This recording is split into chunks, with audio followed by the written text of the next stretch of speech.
You've heard of a game remaster, but have you ever heard of a processor remaster? Well, I think this is a first, really.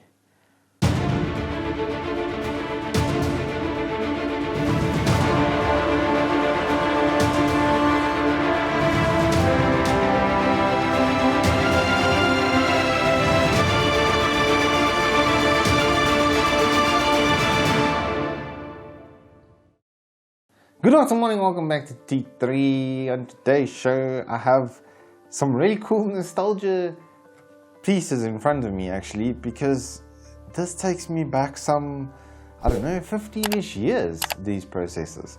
And my initial outset with gaming, which started on AMD Athlon 2400 Plus, which was an absolute kettle, had a very small contact patch for your cooler, and as a result struggled quite immensely. And then they put on this sort of head on the Socket 939 edition AMD Athlon 64s, and I had a 3000 Plus, which at the time was very good bang for buck really. It was a very cheap way to get gaming, and AMD just has, after nearly 15 years or 13-14 years of semantics, hit a repeat though. This is the bullet point of this presentation with the Ryzen 3100 and 3300X, which are the two culprits I have in front of me. And I've been playing with these for a couple of days now, and well, the report is, it's really good, pretty much. What Ryzen has done is sort of brilliant. So to give you an idea about how processors are made and what they've actually done here is all processors are actually cut from the same cloth. So when they print that die or create the die, it takes a couple of months, about 8 to 10 months or so, for it to all be UV baked and have all of the things that are needed done to it to make the processor. But all of the processors are cut from the same cloth. So a Ryzen 3 and a Ryzen 9 actually come basically from the same piece of die. And the quality of this little 3300X especially, compared to a high-end die like a Ryzen 9 3950X, is absolutely phenomenal.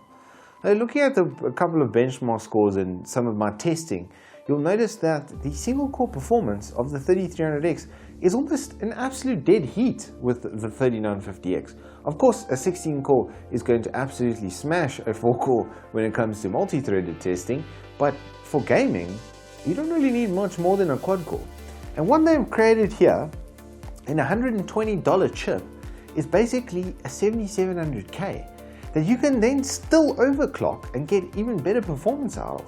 If you have a look at the CSGO and Firestrike benchmarks, they did actually improve, and quite a bit, which is something that I'm really not used to at all. The 2700X, when I tested that and used that, it almost always got worse when I tried to do the overclocking myself. The XFR being able to give better single core boost on sort of demand than I was able to actually hard clock into the chip.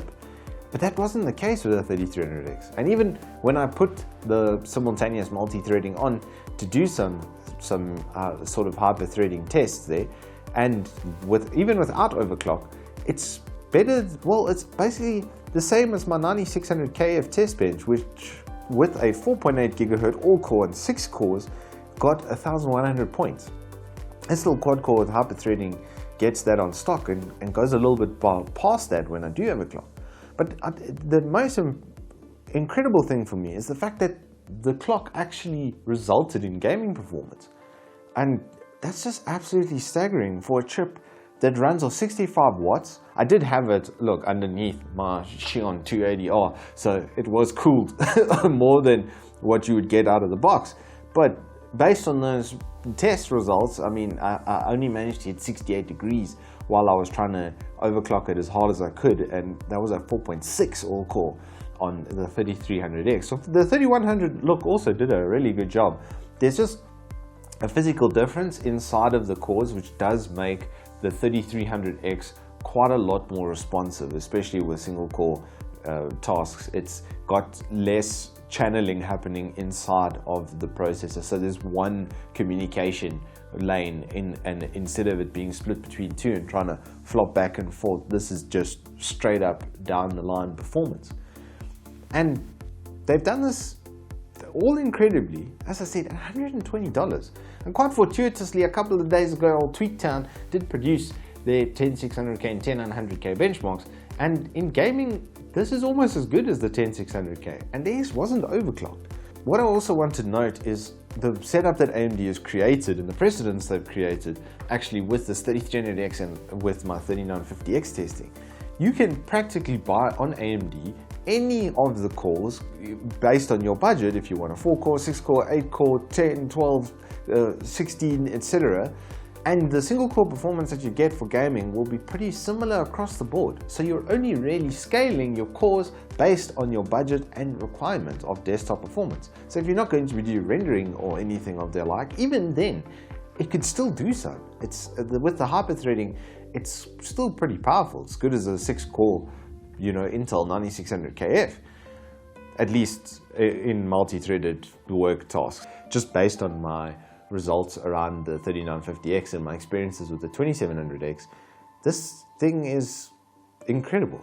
So if you want a gaming processor with a little bit of flexibility and you really don't want to break your budget on extras, and maybe a little bit of cooling on top of this guy, like ye olde Cooler Master HiPod 212 on a 3300X, just seems like a recipe for success, especially if you're looking at, I would say, up to 1660 Ti.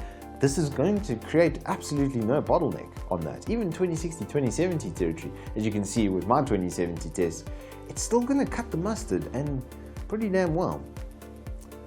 So thank you all so much for watching. We do hope you've enjoyed this review. I'd love to hear your thoughts on the little Ryzens in the comments down below, and I have no doubt that a 3300X build will be showing up on eTech in the next few weeks, hopefully.